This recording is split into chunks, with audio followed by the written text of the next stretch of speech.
The early contributors to economic sociology begins around the turn of the 20th century.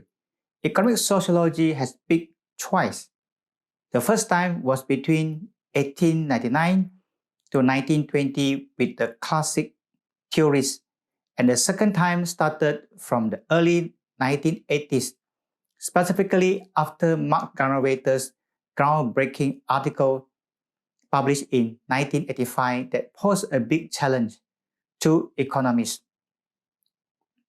The term economic sociology was first used in 1897 in a work by British economist W. Stanley Given. The term was then taken by the sociologists and appears in the works of Durkheim and Weber during the years 1890 to 1920. During this decade, classical economic sociology was born, as evident in a number of influential works such as The Divisions of Labor in Society, published in 1893 by Durkheim, The Philosophy of Money in 1900 by George Simmel, and Economy and Society, produced in 1908 by Max Weber. These classics of economic sociology are remarkable for the certain characteristic. For example, Weber and others shared the sense that they were pioneers building up a type of analysis that had not existed before. They focused on the most fundamental questions of the field, such as what is the role of the economy in society? How does the sociological analysis of the economy differ from that of the economist? What is an economic action? Work published before the 1890 to 1920 period, in one way or another, prefigure some of the insight of economic sociology. For example, insight of the role of trade in the Spirit of Law by Montesquieu, and the role of labor in society in the work of by Saint-Simon.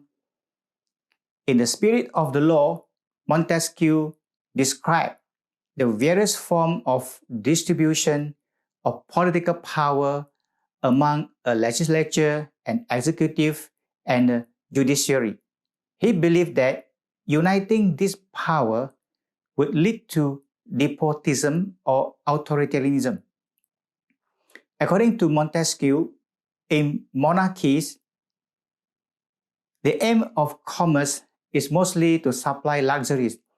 On the other hand, in republic, it is to bring from one country what is wanted in another, gaining little but gaining incessantly.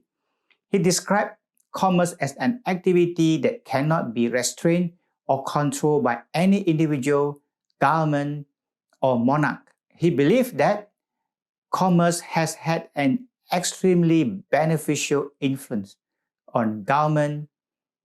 In the work of Saint-Simon, he introduced the idea of industrialized society and helped to popularize the term industrialism. His insight of the role of labor in society argued that with the disappearance of the servant, industrial leaders, bankers, the most indispensable producer, maker of its most important products, and merchants would leave the community crippled.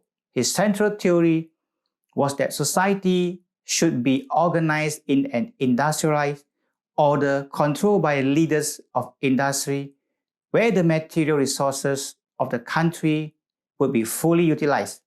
On the other hand, the function of the government would be limited to defending workers from the unproductive, sluggard, and maintaining security and freedom for the producer, which is termed as industrial government.